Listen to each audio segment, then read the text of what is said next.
अस्सलामुअलैकुम रहमतुल्लाहि व बरकातुहू। नाज़रीन, इंसाफ न्यूज़ ऑनलाइन के ख़ुसूसी प्रोग्राम किताबों की दुनिया में आपका खैर मक़दम है।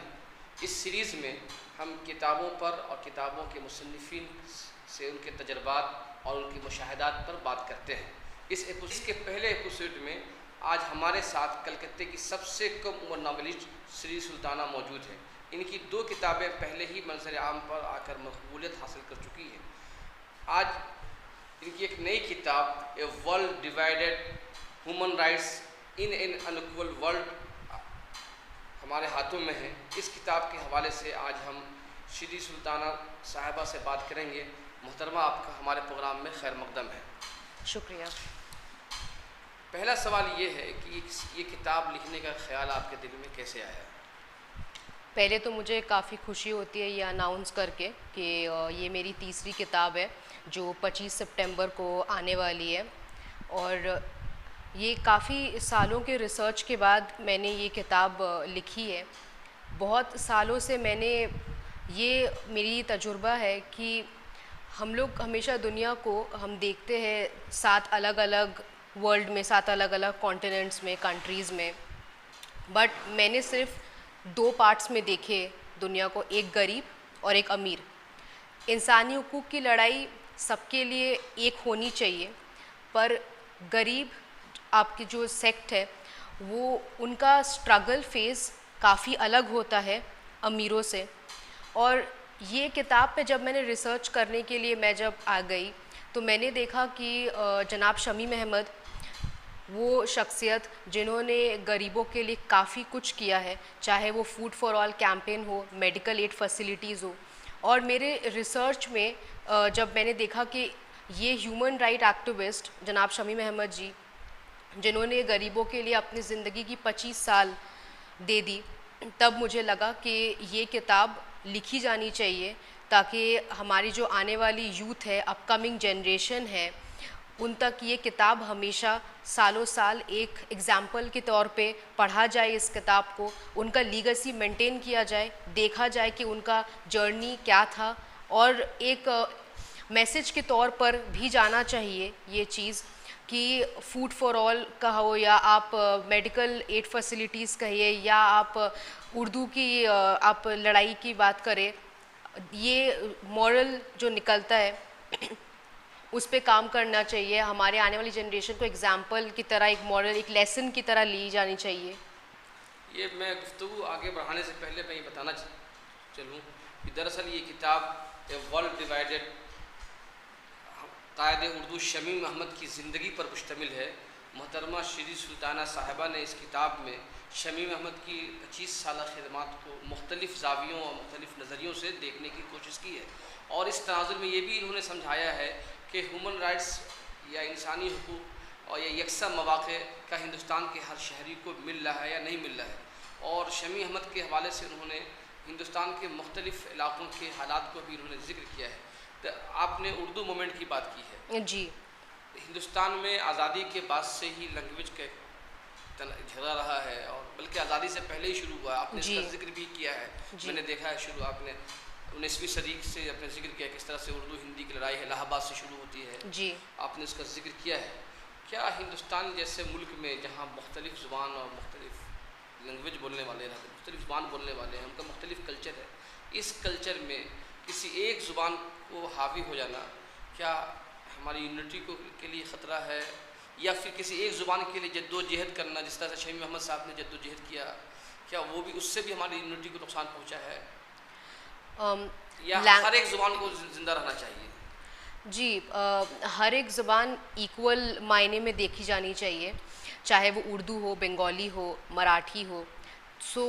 यहाँ पर बात ऐसी होती है कि जितनी सारी लैंग्वेजेस है उनको काफ़ी ज़्यादा इम्पोर्टेंस दिया गया है, एंड यहाँ देखा गया है कि उर्दू में 19th सेंचुरी से चला आ रहा है हिंदी उर्दू कंट्रोवर्सी, एंड यहाँ पर 2011 में जनाब शमीम अहमद जी की हुई उर्दू की तहरीक जो चली थी, उसके बाद वेस्ट बंगाल में उर्दू को सेकंड स्टेट लैंग्वेज माना गया है, पर ये भी देखा गया है कि उर्दू को उसके बाद भी इतनी ज़्यादा इम्पोर्टेंस नहीं मिली है। उर्दू को एक ऑफिशियल लैंग्वेज के तौर पर आज भी नहीं देखा जाता है। उर्दू यूज़ किए हुए कॉलेजेस या स्कूल्स या अकेडमिशियंस जो उर्दू को लेकर आगे बढ़े हैं, उनको इतना इम्पोर्टेंस नहीं दिया गया है जो कि इम्पोर्टेंस देना चाहिए। ये एक यूनिटी, ये इंडिया की एक यूनिटी है जो सारे लैंग्वेजेस को लेकर चलनी चाहिए, पर एक लैंग्वेज कहीं ना कहीं पीछे रह जाती है। ये सेकंड स्टेट लैंग्वेज होने के बावजूद भी वेस्ट बंगाल में भी इसको इतनी इम्पोर्टेंस नहीं दी गई है और टिल डेट ये कंडीशन है। क्या आप ये समझती हैं कि कायद उर्दू शमीम अहमद साहब की जो उर्दू मूवमेंट है, उस मूवमेंट ने बंगाल की उर्दू आबादी पर क्या असर छोड़े हैं? बंगाल की उर्दू आबादी के लिए ये सेकंड स्टेट लैंग्वेज को एक मुकाम पे लाया गया है और उसके बाद भी ये देखा भी गया है कि उर्दू आबादी के जो लोग हैं उसके बाद भी उर्दू के हवाले इतना भी ज़्यादा उनका भी इम्पोर्टेंस नहीं रहा है। वो लोग भी कहीं ना कहीं उसको छोड़कर थोड़ा दूसरे लैंग्वेज के टूवर्ड ज़्यादा इम्पोर्टेंस दिए है। तो ये सेकंड स्टेट ऑफिशियल लैंग्वेज होने के बाद भी ये इस लेवल पे, इस मुकाम पे नहीं जा पाया।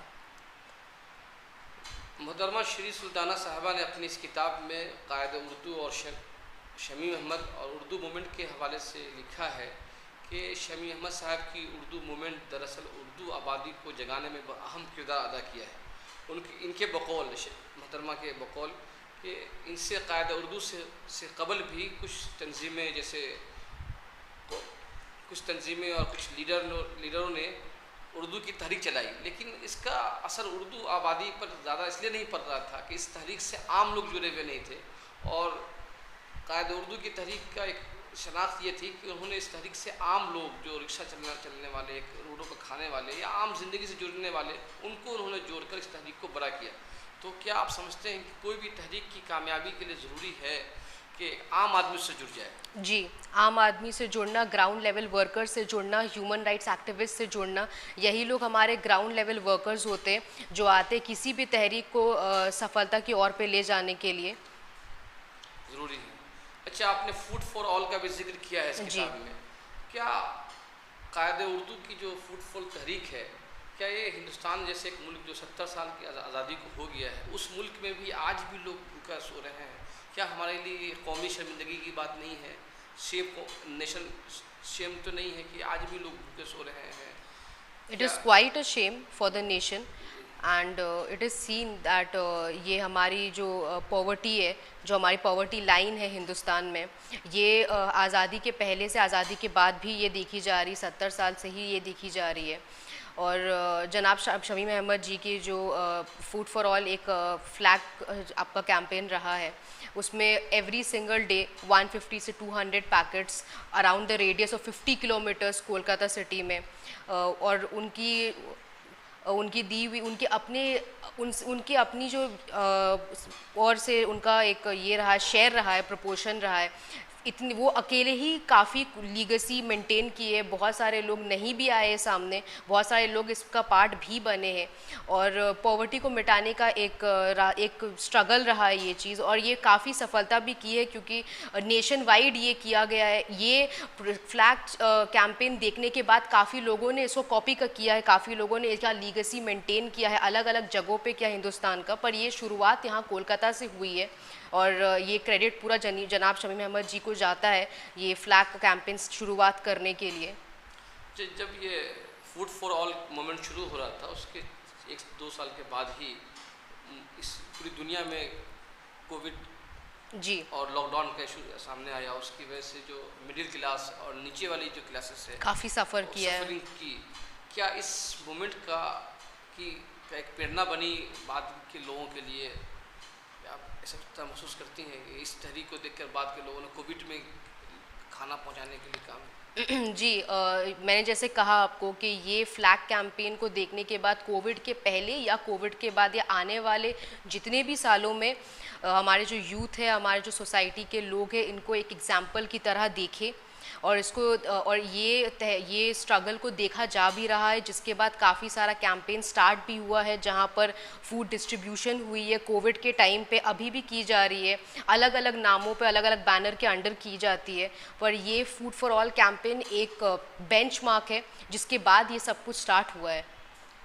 दरअसल मैंने इस किताब में पढ़ा है कि कायद उर्दू ने अपने फूड फॉर ऑल मूवमेंट के हवाले से बोलते हैं कि मेरा मकसद ये नहीं है कि मैं खाना खिलाऊं, मेरा मकसद है कि इस तारीख से हर तंजीम, हर लोग जुड़ते रहें और शहर में, इलाकों में, गांव में कोई भी आदमी भूखा न सोए। और इस मूवमेंट का दरअसल इन्होंने भी बात का जिक्र किया है कि इस मूवमेंट का ये मकसद ये नहीं कि मैं तहरीक चला रहा हूँ, मैं आगे हूँ, बल्कि इस तहरीक का मकसद ये कि इसके तय जागरूकता पैदा करना कि 70 साल बाद भी इस मुल्क में एक अच्छी खासी आबादी गरीबी की लाइन से नीचे ज़िंदगी गुजार रही, जिन्हें एक वक्त के खाने के लिए मोहताज है, उनके लिए हमें फ़िक्र करनी चाहिए। आपने 2 मूवमेंट का जिक्र किया, फूड फॉर ऑल और उर्दू मूवमेंट। उसके अलावा कायद उर्दू की 25 साल ज़िंदगी में कौन सबसे अहम मूवमेंट है जिसमें इनको कामयाबी मिली है? जी, ऐसे काफ़ी सारे मोमेंट्स मैं बोलूँगी, मैं कोई एक मोमेंट को हाईलाइट नहीं करूँगी।